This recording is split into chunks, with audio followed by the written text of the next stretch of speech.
Give you a little bit of an introduction. For those of you who don't know, LGO is a White House appointee. She's one of the people that helped start AmeriCorps. She's a top 50 keynote speaker in the world.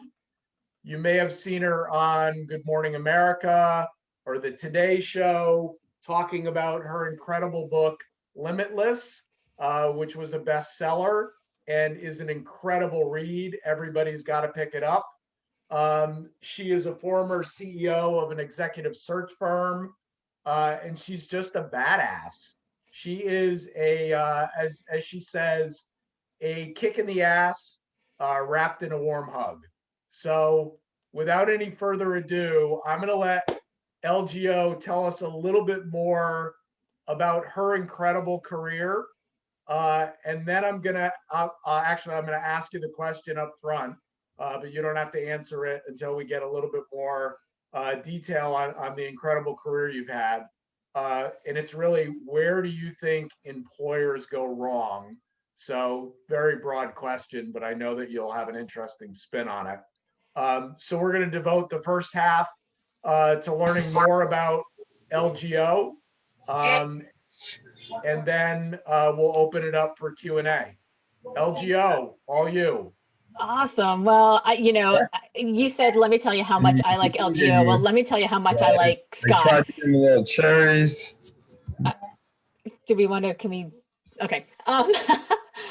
So let me tell you how much I like Scott. Scott called me up and he's like, I have a question. I want to know if you'd be interested in something. And I think you texted me that. And my response was yes. What's the question?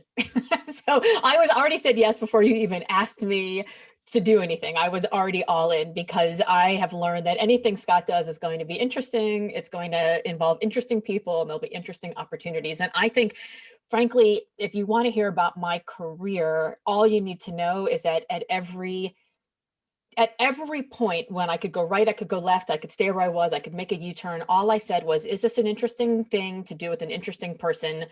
And I would know that eventually interesting opportunities would come along. That was that's pretty much been how I've made a decision. I dropped out of law school to join a presidential campaign because I heard a guy talking about this idea of community service in exchange for college tuition. And I was like, oh, that needs to happen. That's really interesting. So I did, and I dropped out. I joined the campaign. He ended up in the White House, so I ended up in the White House.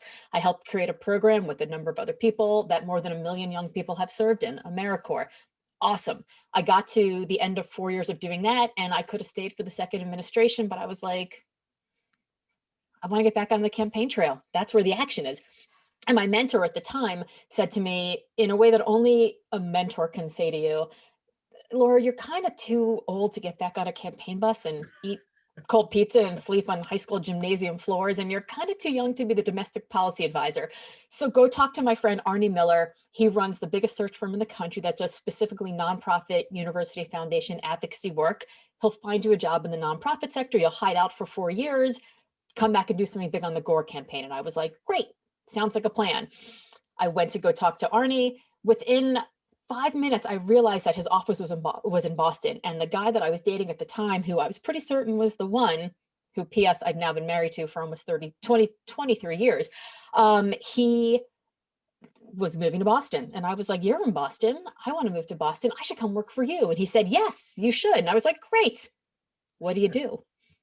And he was a headhunter. So I became a headhunter. And I did that for 4 years. And I really learned from the best and the brightest how to do really interesting work, until a day when I had a moment of rage, when I realized that I could do things better and smarter and faster and with more profit and more integrity and with more authenticity, better for my clients, better for me, better for my staff. So I walked into his office and I was like, here's the new way. And he was like, there's the old door. And basically he said, you can either stay and do things my way, or you can leave and do things your way. And I had that moment, which probably any entrepreneur on this call will recognize, as I had that moment where I said, I thought I was part of the solution. And it turns out that I'm not, which means that I'm part of the problem. Like, if I'm not a solution for my clients, I'm clearly a problem for my clients. And that was an untenable situation. So I left and I started my own firm. And then I ran that for 15 years until 10 years into it, I got to the point where I was like, I haven't really learned anything all that new in a while. I want to do something else. So I turned to my business partner, and we created an exit plan, and that exit plan took 5 years, and I sold it to the women who helped me build it just about 6 years ago at this point. And at the end of the sale, I sort of had this crisis of identity. Like, who am I when I'm no longer LGO CEO? Here's my business card. And I just started blogging about stuff. The full story is that I was the chair of an arts auction for a local nonprofit, and I was being introduced to speak, for the big event that night. And a good friend of mine said, "This is my dear friend Laura. She dedicates her life to philanthropy." And I was like, who's that? Like, there's nothing wrong with dedicating your life to philanthropy. It just wasn't my full story. And I just felt sort of reduced to this like ladies who lunch moment, when really what I am is a serial entrepreneur. And so I went home that night and I bought Laura Gassner, Otting.com, and I started blogging about stuff. And a friend of mine who's the executive producer of TEDx Boston, TEDx Cambridge, asked me if I would give a TED Talk. And my reaction was, no fucking way, that's terrifying. I don't want to do that. I'd literally, I'd never given a speech for, I got up and I thanked people at this event, but I'd never given a speech. But my then 13-year-old, who's now 18, heard me take the call. And you have teenagers who don't listen to anything you say except for the things that you don't want them to listen to. And the thing that he said was, don't you always tell me I have to do things that scare me? And don't you tell me that life starts on the other side of the fear? And don't you tell me if it doesn't challenge me, it doesn't change me? And I was like, yeah. He's like, so what gives, Mom? How come I have to do scary things, but you don't? So 6 weeks later, I'm on the stage in front of 2,600 people. It's me, 3 mezzanines, gold gilt walls, and the crystal chandeliers, and that big red circle, and I'm giving a talk. And that talk got some attention, and that got me offers to speak places for money. And I was like, tell me more about this job where I go get on stage and I talk for 45 minutes and you pay me. That sounds interesting. So I started doing that, and I was getting on bigger and bigger and bigger stages. And then I was like, all the people who were making the money, right? Capital M money speaking, all have books. I should get me one of them. So I wrote Limitless and I wrote it in about 6 weeks, but it took me 25 years and 6 weeks to come up with it, because it is the encapsulation of everything that I learned from 20 years of interviewing thousands of leaders at these massive moments of career disruption, plus being an entrepreneur and starting things and understanding that success doesn't always lead to happiness, but that there's something that does. And that's what I write about as consonance. This alignment, this flow, this when what you do matches who you are. So the very best of what you do is being brought about to solve a problem that you care about. And you're being rewarded for solving that problem in a way that is personally, financially, karmically, emotionally interesting to you. Which brings me to where employers go wrong, because every one of us was handed a scorecard at some point in our lives that said, this is what makes a good job good. And as a recruiter, I had to listen for those things when I would call people. So my job as an executive recruiter was that I had to call the most successful people on the face of the earth, bold-faced names, people that we've all heard of, and convince them, to pick up the phone about a job they'd never heard about an organization they may not even know, from a headhunter they certainly didn't know was even breathing that morning when they got up and had their coffee. And it was my job to convince them to come work for my client. That was my job. I was doing search, a retained executive search. I had to call the most successful people, recruit them away to come work for my clients, which sounds like a really hard job, except for the fact that all of those people took my calls, because despite all that success, they weren't really all that happy, because like you, like me, they were handed a scorecard at some point in their lives. So that scorecard, maybe you got it in high school, maybe you got it in college, maybe you got it from a career counselor, but it said something like, these are the things you should look for that make a good job good. And as a recruiter, I would listen for them. And there are about 8 motivating factors that make anybody interested in any job at any time. So if I heard 1 or 2 of them, I was like, cool, cool, cool. I know I can get them, talking, have another conversation. If I heard 3 or 4, I was like, great, they'll definitely come in and have an interview with me. If I heard 5 or 6, fine, done. And if they were 7 or 8, I mean, like, whatever, the fish is in the boat. I didn't even pay attention to them. I moved on to the next conquest. But they were mission. Am I interested in the mission of the organization? Leadership. Does the leader inspire me? What kinds of skills acquisition will I have? Like, what am I going to learn in this job? Impact. What is the scale and scope of the impact I'm going to be able to make? There might have been things like the geography. How long is my commute? What are the benefits? Then there's prestige. How prestigious is this job going to look on my resume when I look for the next job? And then there's money. Right? We all care about money. But here's the thing. If I were to give you that list and I were to say, rank them in order, you might not put money at the very top. It might be in the top third. It might not be. It all depends. So the example that I like to give people is this. If you are somebody who, for example, likes to go pre-COVID times on beautiful, super fancy, 5-star hotel, 800 thread count sheet, European vacations. Doesn't take a lot of time to get there, but it takes a lot of money because, of course, you're flying first class, right? So you're having your breakfast in bed, your beautiful view of the Eiffel Tower, right? That doesn't take a ton of time. You could do a quick weekend getaway, but it takes a ton of money. So you're going to rank money higher than vacation time. But say you're somebody who wants to have that breakfast in bed, not on your 800 thread count sheets overlooking the Eiffel Tower, but out in the Grand Canyon, deep in the wilderness, over a beautiful fire that you've built yourself, that you're like coming out from your, from your tent with the birds and the bugs and the bears and the bees. There is a right answer here, by the way, people. It's Paris. But if you're somebody who likes that, that doesn't cost a lot of money, but it sure takes a lot of time. So you're going to rank money lower than time off. But each one of us has a different way that we prioritize that list. So we got handed this list. This is what makes a good job good, these things. But nobody taught us to prioritize that list in terms of what makes a good job good for you.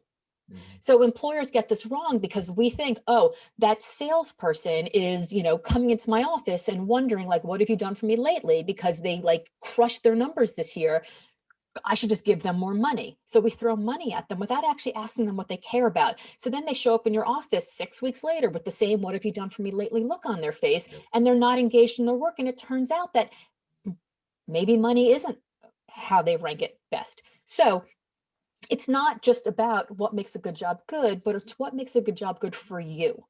What makes a good job good for your team? What makes a good job good for the people that you want to recruit? Because I was able to take that list and listen for those 8 motivating factors, and I was able to bring them along with me in the search. But retained executive searches, these searches took 3, 4, sometimes 5 months. We'd have search committees of 20 people. They were very public. They were huge searches.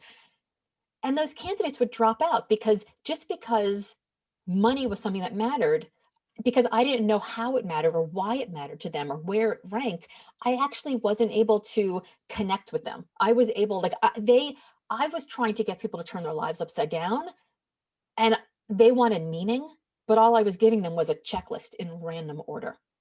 And I think we do that a lot when we're recruiting our staff members. But then we also do it when we try to retain our staff members. We don't talk to them about what they care about. So for example, if you have that salesperson, and that salesperson, actually what they want to do more than anything else is manifest their values on a daily basis through the work that they're doing. They want to be proud of the logo that is on their, fleece that you're giving them. Maybe putting them in charge of your, company's philanthropic strategy would mean a whole lot more to them. And frankly, it'd be a whole lot cheaper for you.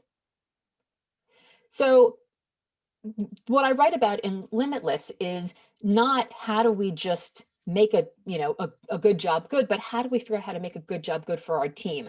And how do we make it good for ourselves? And we do that not by, saying to people like, follow your passion, or it's all about work-life balance, or, you'll be happy when you get the promotion, don't worry. Or my favorite of all of them is, sorry, my son is texting me right now. That's something that he's doing in the other room. That was a cliffhanger moment. So let me go back. So we get happiness, we get purpose, we get balance, and we get passion. So we often think about our team members, I'll be happy when, like, oh, don't worry, they'll just be happy when they get the next raise or they get the promotion, and then I'll have to worry about them anymore. Well, happiness is ephemeral. It's short-lived. It's a substitute. You know, when you tell your teammates, like, we've got free kombucha on tap, or you can bring your dog to work on Friday, it's fine to have your best friend in the next cubicle, but that might give you happiness, but it doesn't give you engagement. If we know that at any given time, at least 2/3 of our team are not engaged in the work that they're doing. That means only 1/3 of your team is engaged. And if we know that engaged workers are 22% more productive and more profitable for their businesses where they work, we got to figure out a way to do that. When I used to travel, and speak at conferences, I'd be on a plane every single week. And the first thing I do when I got on the plane, of course, is I'd look right, because I got to make sure there's room in the overhead, because checking luggage is for suckers, right? You got to, like, that's the first important priority. But then I'd always look left at the pilots, and I would have just gotten back from giving this talk where I talk about how, only 1/3 of our staff are engaged in their work at any time. And I was always like, I hope they're part of the third that's engaged. Yeah. Right? Like, having people that are not engaged in the work is a problem. So that's the first, right? I'll be happy when. Then there's work-life balance. And we have millennials that are working for us right now who, I'm not going to bash millennials. I actually love millennials. They are the first generation who are working 100% who they are at home, at work, everywhere, because they have grown up with social media. So they don't try to be a different person. They're not hiding who they are. It is very difficult to be a dentist who likes to make candy as a hobby. It's hard to be an oncologist who has a cigar club, right? Like, you have to have consonance between who you are in both places.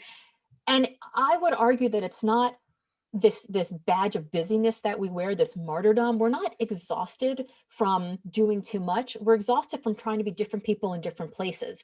So millennials who are pushing this conversation about balance, what they're really striving for is alignment. They want to work in a place that actually manifests their values, that allows them to be them, that celebrates them for who they are.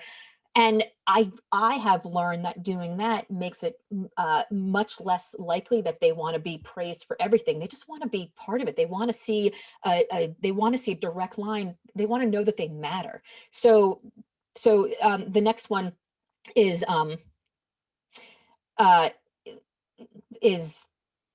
purpose, right? So do you have purpose? Does your work actually matter?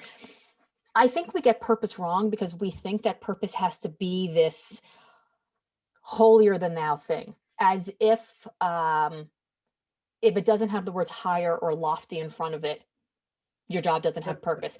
And I think that we have to help people understand that your work has purpose if it has purpose to you. So your purpose might be curing cancer. Your purpose might be working to get yourself out of debt so that your family, your children can make decisions that you weren't able to make. Your purpose might be buying a Maserati at a beach house.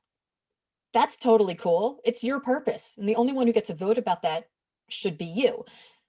But I think having the conversation about purpose, talking to our employees about what they actually care about and why they're incentivized, makes it much easier to manage them. I once had a staff member who I couldn't figure out how to manage her, because every time I asked about her goals, she would give me the look good goals, the ones that look good on the wall, right? Like, I want to learn this, I want to be promoted to that, I want to do this. She didn't actually care about any of that bullshit. What she wanted to do is she wanted to be able to work in a way that was like discrete. It was finite. It had a beginning, a middle, and an end, because she had things on the side that she really wanted to be doing. So she had what I referred to in the book as an anchor job and an orbit job.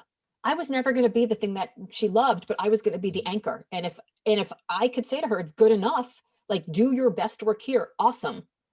And you don't want to grow and change and be promoted and do all those things. You want to be an expert in the thing that you're doing right now until you don't want to be that anymore. That's cool. That still has value for my firm.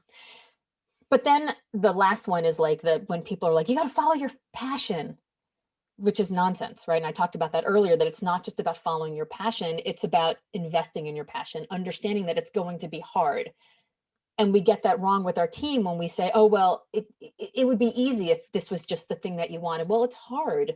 The work is hard, and we have to make space for our team members to understand that they can fail in the work that they're doing. And that's okay. And it can still be their passion. Like your passion should be worth falling down and getting up and picking yourself up over and over and over again and learning how to get it right because you care that much about it. Right. And that's okay. So in the book, and this is the last thing I'll say, and then we can do Q&A. I talk about it as consonance. I talk about it as the thing that is being in your passion and feeling like it's worth getting up and fixing, not worrying about how much time am I at work, how much time am I at home, because it's all aligned. You are the same person in both places. So you don't feel like you're being pulled from one to the other. It's not worrying about I'll be happy when, it's knowing that you can be happy now in the work that you're doing. And consonance is made up of 4 things.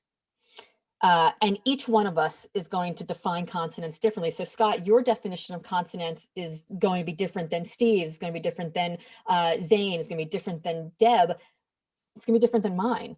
But each of our definitions of consonance only have to be our definitions of consonance. So it's made up of 4 things. The first is calling. Calling is that thing that gets you out of bed in the morning. It's the business you want to build. It's the bottom line you want to grow. It's the cause you want to serve. It's the leader who inspires you. Maybe it's a family you want to nurture. So your calling can be, I'm at this job because it allows me to nurture my family in this way. And that's totally okay. But everyone has a thing, something that they care about, and it's finding what part of it. Maybe your calling is learning. Maybe your calling is filling out the resume so you can get to this next level because that's where you want to be. But everyone has something, this gravitational force that's interesting to them. The second piece is connection. Does my work matter? What if I called into work sick tomorrow? What if I just didn't show up? Would anybody notice? Would anybody care? Can you see a direct line from the work you're doing today to that calling that you want to serve? And a lot of times we don't think our work matters, not because it's not connected, but because we just can't see the connection. And we can talk about ways to sort of fix all of these things. The third piece is contribution. So if connection's all about the work, contribution's really all about you. How does this work contribute to the kind of life you want to have? Does it give you the money to live the lifestyle that you want? Does it give you the time off to go wake up in the Grand Canyon and make those eggs over the fire?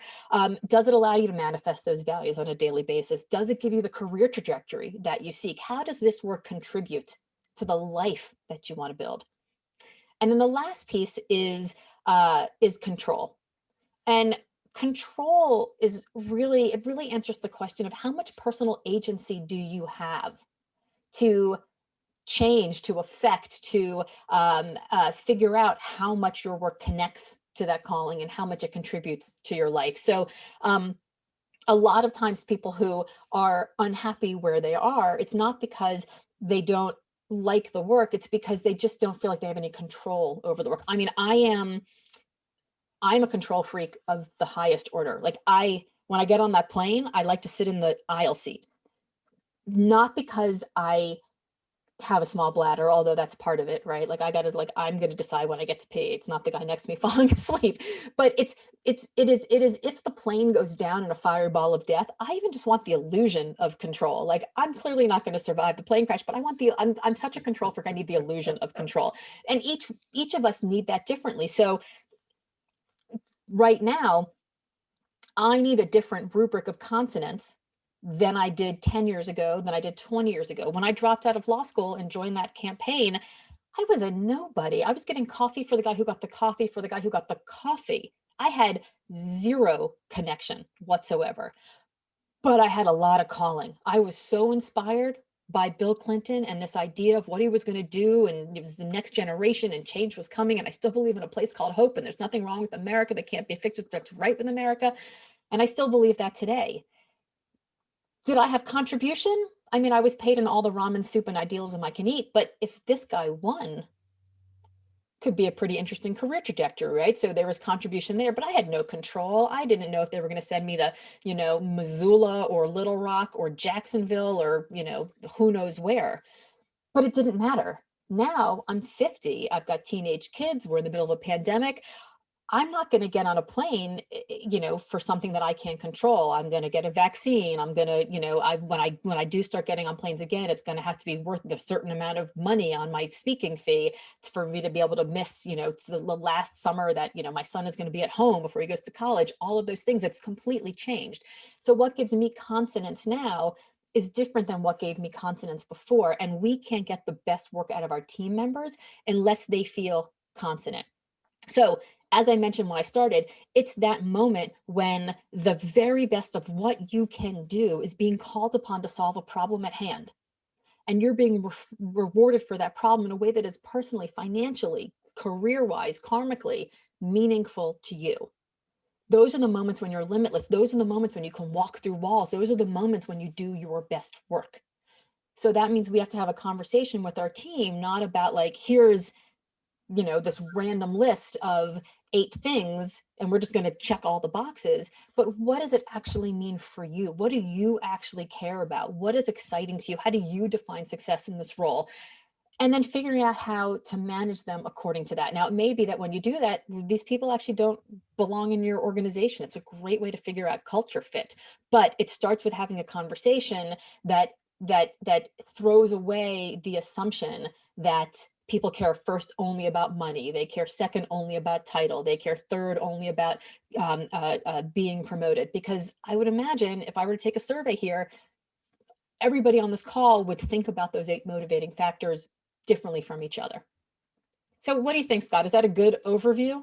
That is brilliant. And I had many texts coming in that with using words like gold and yeah, lots of good stuff like that. I mean, I couldn't agree with you more. I think it's so interesting too how your priorities and the things that you want change over the course of your career, and how a lot of people just assume that what you want to do at 21 is what you're meant to do at 41, and that's just rarely the case. So and the problem is that we are told when we're 15, 16, 17, 18 years old, pick a path, pick a trade, pick a major, pick a college. Right. And we go, okay. And the problem when we're 15, 16, 17, 18 years old is that, well, what you don't have when you're that age? A frontal lobe. Like the actual part of your brain that dictates good, sound, logical decision making. So we're asked to make a decision that's going to affect the rest of our lives when we literally do not have the capacity to make a good one. Yep. So is it any wonder that we look back then at 28, at 38, at 48, at 58 and go, is this all there is? Is this all I was meant for? And then we're miserable and we're trapped in this prison of our own creation where we look around and like, what do we see on social media? We see you're only one, next purchase of a car, a vacation, a flower crown or whatever away from like being happy. So we continue to, chase the same goals that didn't make us happy in the first place. And it's not until we stop and we say, I got the scorecard. I filled out all the dots. I checked all the boxes. I got to where I was supposed to get to. I got to the top. I got to the top. I was the youngest vice president in that search firm that I talked about early on. When I got to the top, I looked around and I was like, the top of what? And I looked across the table at my clients who I'd already counted in my ledger sheet that I'm like, yep, in the bag. And I was like, done. I'm going to make my quarterly nut, 3 weeks early. Awesome. Except I didn't, because my clients could tell that I was staring past them to my beautiful park view, like congratulating myself, patting myself on the back. And they could tell that I wasn't engaged in their work. They could tell that I was being pushed to my boss's definition of success, which was profit first, client mission second. And that didn't work for them. Right. So they didn't hire me and I lost the gig. And I didn't make my numbers. And I realized that the problem was because I wasn't sitting in my center of excellence. I wasn't doing the work that I loved, solving the problems I loved with the skills that I had and being rewarded for the way I cared about it. So when I started my own firm, it was mission first, profit second. And it turns out we made more profits than the big firm because our clients could tell that we loved what we did. I used to do pitches all the time, and my potential clients on the other side of the table would be like, God, Laura, you seem like you love what you do. And I'm like, yeah, I do the best work on earth for the best clients on earth with the best team on earth. I'm so lucky. It's incredible. And they couldn't wait to get on our client list because they wanted to be part of that. You know, my confidence and my excitement around the work was contagious, and they wanted to be part of that. So being able to bring people in to sit in their center of excellence and incentivize them in ways that actually incentivize them was pretty easy math. Yeah, amazing. And it sounds like you owe the world another book, or two, if not many, many more. You want a preview? You want to hear what the next book's going to be about? Yeah, fine. Here we go. An exclusive here. I know, this is exciting. TCC members okay. Only. So, you know that moment when you've done something and it works, like you didn't know if you could do it, you put something out into the world, somebody read it, they listened to it, they bought it, they're like, it worked. And you're like, holy fucking shit. That's amazing. It's humbling, it's exciting, it's wonderful. And also, I've never been so exhausted in my entire life. I'm full of stress. I'm full of anxiety. I don't know if I can do it again. I'm not so sure. I don't know what it means. I just saw a vision of myself I didn't know existed, and now I have to live up to that person. It's hell. It's wonderful, and it's hell. It's wonder hell. So the next book's going to be called Wonder Hell, and it's all about that moment in time where the burden of your potential walks itself into your psyche and is like, hey, Scott, what you got for me? Are you going to live into this newfound you that you didn't even know existed yesterday? Or are you going to let them pass you by? And I believe that our personal wonder hell is only as big as our egos. And there was a moment in time where I was on an airplane and I was flying back from literally sharing the stage with Malala and Robin Roberts, where I was like, I want to be on Good Morning America. And that was my wonder hell. And I was like, oh my God, I want that. I want that. And I can't, once you see that you can't unsee that you. So the book's going to be about people in this moment of wonder hell, because everything we read, all the things that are out there, what they say is you just got to like, just put your nose to the grindstone, shoulder to the wheel, hustle harder, rise and grind, lean in. And I think that's bullshit, because all that tells you is you have to just survive this wonder hell and everything's going to be fine. But the truth is that beyond this wonder hell is your next wonder hell and your next wonder hell and your next wonder hell. And if we could focus on the wonder part of it and look forward to it and see that failure is not finale, it's fulcrum, that there are moments of growth and change, and that we've miscategorized the emotions that we've had around success as stress, as opposed to portals of the possible, wouldn't that change everything? We'd be so excited. We wouldn't have imposter syndrome. We'd be excited about being just strangers in a new land. It's just changing all of it. So that's what I'm going to write about for the next book. Love it. When are we going to see it? When is this going to be available? Maybe spring. I don't know. I've literally written a sample chapter, and this is about as far as I've gotten, but I've interviewed about 60 people for it so far, including Kara Golden, who I know that you just had, and Joe DeSena, who I know you just had. So I'm working my way through the Talent Champions Council stars right now. But it's super fun. It's super fun. And I what I have realized is that there is no growth without that discomfort. And brings us back to the topic at hand, because if you understand what somebody is passionate about, the reason I got on that TEDx stage and I spoke so passionately about this issue, even though I was terrified and I'd never given a speech before in my life, and suddenly it's 2,600 people at the Boston Opera House, was because there was so much growth in that. It was so exciting. There are these moments without a net, and it was on a topic that mattered to me. I would never have gotten up there and done it about something. I couldn't have given like a presentation for like, what are our quarterly results for the company? Who cares? I cared about that. And because it tapped into something I cared about, I was able to bring my best to it and take that chance and learn and grow. And when we manage our people, if we could figure out what they care about, and I'm not saying like have whim and like let people do whatever the hell they want. My kids were Montessori kids, and Montessori is this like unlimited freedom within very specific boundaries, right? So there are certain things that have to get done. I don't care when you work on them. I don't care how you work on them. I don't care where you work on them, but I care that they get done to a level of quality that is synonymous with the company that I am building, right? I had a staff member once who was like, Laura, I don't understand why you're, so cranky about my work. Literally, she said this word cranky. I don't understand why you're so cranky about my work. Our client loves it. And I was like, our client hired us because the last firm that they hired did a shit job. So the fact that you did 1% better than a shit job, so they're happy, should not make you happy. You should not be satisfied with 1% better than shit. We have an entire, we call it our cookbook. We have an entire cookbook that lays out exactly what goes into every piece of the search product and what makes an excellent position description, what makes a great sourcing phone call, what makes a deep and probing interview, all those things. You didn't do it. So just because you gave me 1% better than shit, they may be fooled, but they deserve better than that. Right. And we know better. So we need to do better. I love it. I love it. So I know we have a bunch of questions, and I think we're starting with Clint Musgrove. So Clint, I think you had your hand up, so fire away. Hey, thanks, Scott. Hey, Laura. Loved everything. Looking forward to reading the book. And I've got a bit of a philosophical question here. We may have to take it offline because it's probably going to have to stay surface level.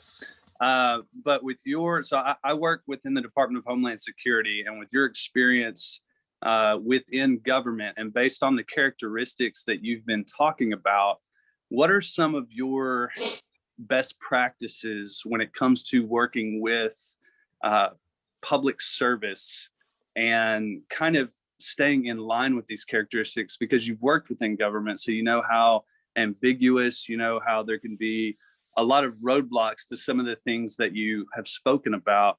And so I'm curious as to if you have some best practices working with agencies that we can actually talk about, on a public forum. Yeah, no, I love that. And in fact, the thing that my son has been texting me with is that he's in the midst of scheduling his DOD-MERB right now because he's applying for the Air Force Academy. So we haven't heard anything yet. We are fingers crossed, but he's like going through the process. So he was actually just complaining about how difficult the websites are. And I was like, dude, you were signing up for a life of this. So if you don't like it now.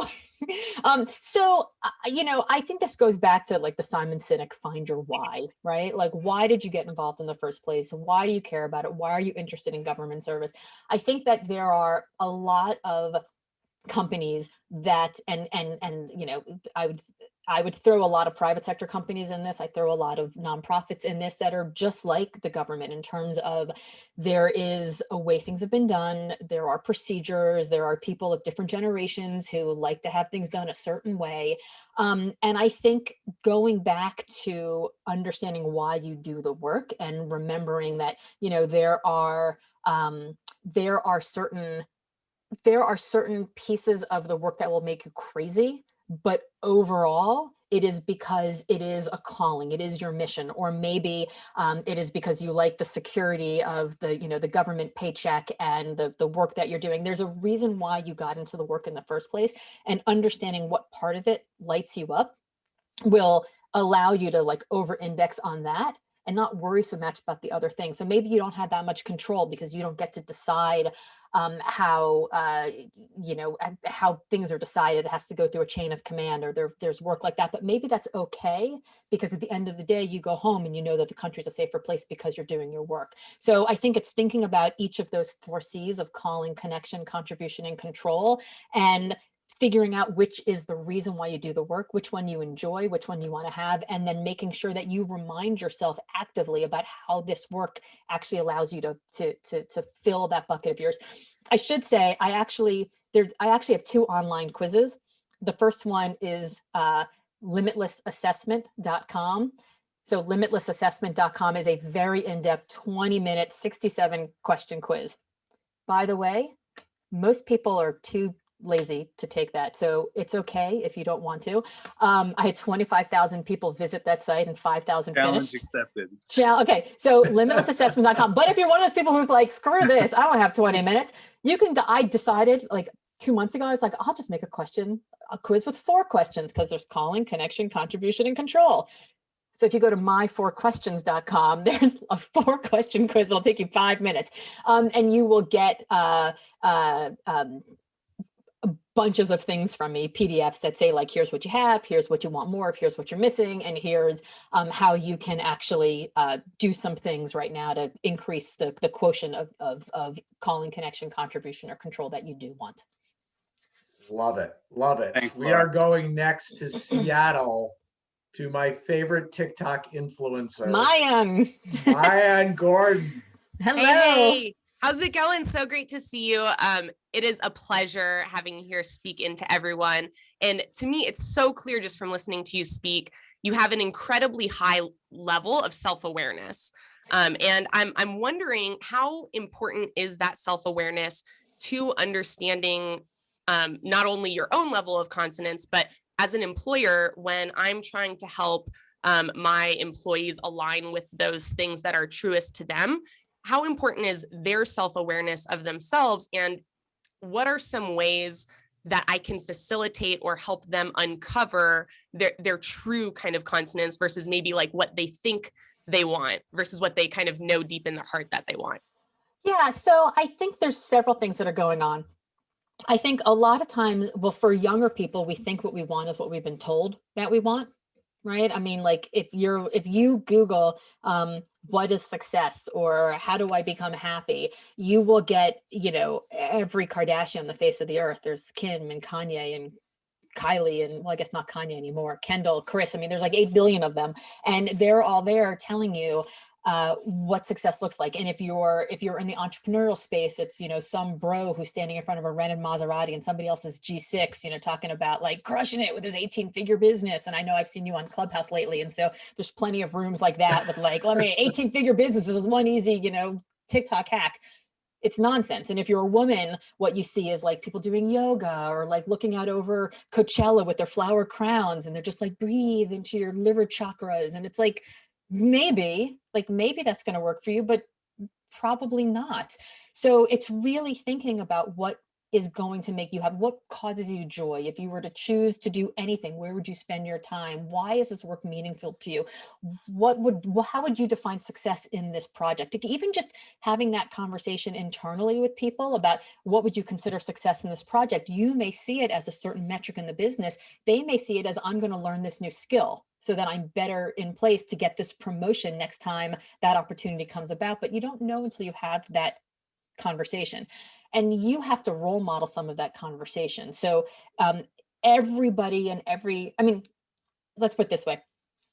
How many of you, can just nod your head, how many of you have given the annual State of the Union to your team, where you've gone in and you've talked about all the incredible things that the business has done this year and where you're going into the future, right? You've done that. You've done the whole thing where you've like given them, this is where we're going. And you get like a bunch of people that are sort of nodding their heads and they're glazing over, right? You've had that conversation in like your annual retreat or something, and they're just like, And you think you're giving fire. You are like spitting bars. You're telling them all the most amazing things about where this company is going. And all they're hearing is Charlie Brown's teacher going, wah, wah, wah, wah, wah. They hear nothing, because all they're thinking is, how is this going to affect me? Will I make more money? Will my job get harder? And are things going to change? Do I have to learn something new? Are they still going to like me? Do I get to work with my favorite clients, right? Are we still having, pizza on Thursdays? Like, those are the things we're thinking about. And I realized when I ran my company that the better I got at my job, like when I was firing on all cylinders as the CEO, my job was to be 18 to 24 months ahead of the market, figuring out solutions to the problems that my clients didn't even yet know existed. My team, if they were firing on all cylinders, if they were just crushing it, they were focused on today, this project, this assignment, this client. So the better I got at my work and the better they got at their work, the more divorced we were. And I had to figure out not how to get them to talk to me in my language, but how to talk to them in their language. So having this conversation about them, about what success means to them, divorced from how it affects the company. It's your job to figure out how it affects the company. It's not their job to figure that out. So understanding what they love, what they care about, maybe having them take this assessment, having those conversations with them. Because if what they care about more than anything else on earth is the fastest possible career trajectory, the fastest growth they possibly can, but you don't have fast growth in your business, then they're going to be unhappy and they're going to really hurt your culture. If what they care deeply about is having some sort of community aspect to what you're doing, and your company does that, or you want to set one of those things up, what a great way to do that and to have that as a moment in time. I'm sure every other person you've talked to in the Talent Champions Council has said, hire for culture first, teach skills later. Right? I've made that mistake over and over and over again, bringing in hotshots from the outside in senior positions until I had to then teach them that they didn't actually know how to do things the way we did things. And they weren't part of our culture, which made things pretty difficult. So helping to just have that conversation, and that starts with you actually walking in and talking about why you do this work and why you care about it, and helping them to understand the kind of culture that you're trying to create, especially in a virtual type business. Great advice. We're Thank going to you so hop much. over to San Diego and Zane Curtis. Yeah, it's a question, but also a statement. I listened to your book on audio, and I had my personal best when I was on a run because it just fired me up so much. So just thank you for this too. I was like, I love jogging that. Oh along, my just God. out there. Please go on Amazon or something and like Yeah, write you gotta that. write that You got to down. write that down. That's Absolutely. amazing. But it was just like I was out for a jog and I don't do audiobooks much. And all of a sudden I start running. I was like, this chick is badass. So just for the energy this morning. But question that I have for you is your future book, Wonder Hell. What is one Wonder Hell that you neglected to listen to, and what did you learn from that? Oh boy, that's such a good question. So I think, because I'm kind of a believer in like jumping out of the airplane, so I've listened to a lot of my Wonder Hells, but I probably should have gotten an MBA when I was, my husband was working for the Yale Endowment's office. We met in Washington, D.C., and then he moved to New Haven. He was supposed to go to Boston, as I mentioned earlier, and then he was like, about that. So I was in Boston, he was in New Haven. We went back and forth until I finally just started doing the work remotely from New Haven. And it was very hard to go back and forth to Boston every single week and try to like be present in an office that didn't understand that virtual work was a thing. Like it was very difficult to do that in the late 90s. And there really weren't a lot of jobs in New Haven, like if you weren't associated with the university, and I really wasn't. But it did occur to me that I probably should get an MBA at some point. And I think I kind of thought to myself that I was never really a math person. I was told by a 6th grade math teacher that like girls can't do math, and so I just was afraid to do it. I was afraid to get that uncomfortable, and I was afraid to just, yeah. So I think I probably would have been much more successful in the entrepreneurial endeavors that I took up after had I had an MBA. But the truth is, had I had an MBA, I probably wouldn't have ended up in entrepreneurial endeavors. I probably would have ended up at Accenture. Right. And sometimes, if you had done some of that stuff, the world would not have Limitless. And there's For sure. so many other things. So it's so hard to look back and regret. Yeah. We are going to flip over to Washington, D.C. Rachel Druckenmiller, you are up. Hey there. Hey, Rachel. Laura, it's wonderful to meet you. I messaged you to say that I've gotten the phrase of being a soothing gut punch. I messaged you on LinkedIn about that when I saw your hug. So yes. Felt really connected about that. Comment and a question. One comment just regarding what you were sharing with Mayan that may be helpful for others too, is just a question in terms of a frame of how to ask to get that purpose question. Sometimes people can't identify exactly what their calling is. And so if I ask them to share a story, tell me a story about a time where you felt a deep sense of meaning or purpose at work. Sometimes the story can have a theme in it that you might not have gotten if you just asked the direct question, if somebody's not clear. So I wanted to, if that's, and Laura, welcome your thoughts on that, but that sometimes just asking a question to have them share a story can give you more insight. Yes, absolutely. I mean, I think that your role as a leader is to actually listen more than you talk. And that's really hard because as you become a leader, people expect you to have the answers. They expect you to talk. You go into a meeting and people like look at you and they wait for you to talk. And I learn way more when I'm listening than when I'm talking, right? I mean, like who learns when they're talking? Unless you're like making it up as you go along, which, a lot of us do as entrepreneurs. But just listening to people, listening to what lights them up, listening to like watching how their body language changes as they tell you a story, listening to their energy change as they talk to you about something, asking them questions. The great benefit of spending 20 years as a recruiter is that I got to interview people for 20 years. And I remembered like I'd maybe been on the job for like a month, and one of the vice presidents walked into the office and she looked like somebody just ran over her puppy on the street. I mean, she just looked like gray. And I was like, oh my God, Lisa, are you okay? Is everything all right? She said, I've just been listening all day. I'm just tired. And I remember thinking like, listening, like, how hard is that? And then I learned how to listen. And you not just listen to wait for the other person to stop talking so that you can ask the next question, but listening to hear what they're saying and what they're not saying so that you can probe deeper into what they just spoke about. And the kinds of conversations, I just did an interview this morning and a friend of mine texted me in the middle of it. And he's like, I'm waiting for you to make them cry. Because like I make a lot of people cry when I interview them about stuff, because not like cry in sadness, but like they get emotional because you really tap into what they care about. And if you're a manager and you've been able to learn what your employees care about and you don't do something about it, shame on you, right? Like your employees will tell you everything that they need if you just are willing to listen. Yeah.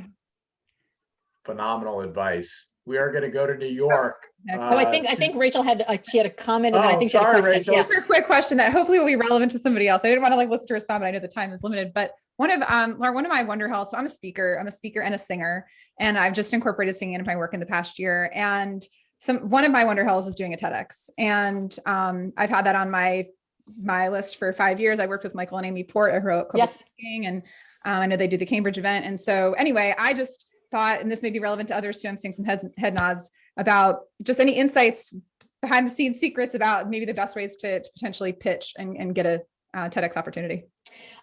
So I actually wrote a blog post a while ago, the scariest thing I ever did, which is lessons from my TEDx. So if you want to read that, it'll talk a little bit about the whole process. But there are two people who are who work as like TEDx coaches, Tamsin Webster and Marie Incontrera. And I think Tamsin is like a little more academic. She was the executive producer of TEDx Cambridge then, the one who asked me to give the speech. This is before the Ports were doing it, although I've done speaker training with the Ports as well. And Marie Incontrera, Incontrera, Incontrera, is somebody who she's gotten 50 out of 50 talks on TEDx stages. She's just somebody who like works with people and helps them pitch. And so she's excellent as well. Thank you very much. Phenomenal. Going over to New York, the great Robert Anderson. You're awesome, Scott. I appreciate you, my friend.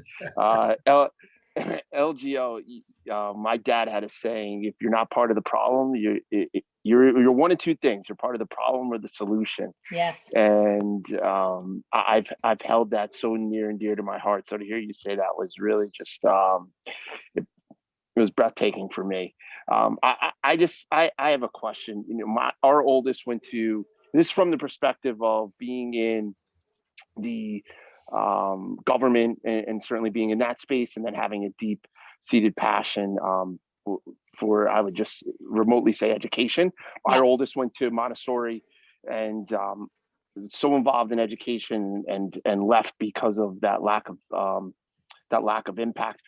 Where do you see it? Where do you see the state of our educators and the state of our people? Is there hope? We speak desperately to educators themselves, and in helping identify their purpose. That's really been my mission, and certainly our mission, and personal development for our educators. Yeah, from the shape of you, and from your perspective, and from government, is there hope? I would just love to hear your perspective. I know there's hope. I know there's hope. I know your answer to that question. Yeah, I'm very hopeful. Is there change coming? Is there change coming? Yeah, I'm very hopeful. I think there is change coming. I think something like 4 million 18-year-olds, 4 million young people turn 18 every single year.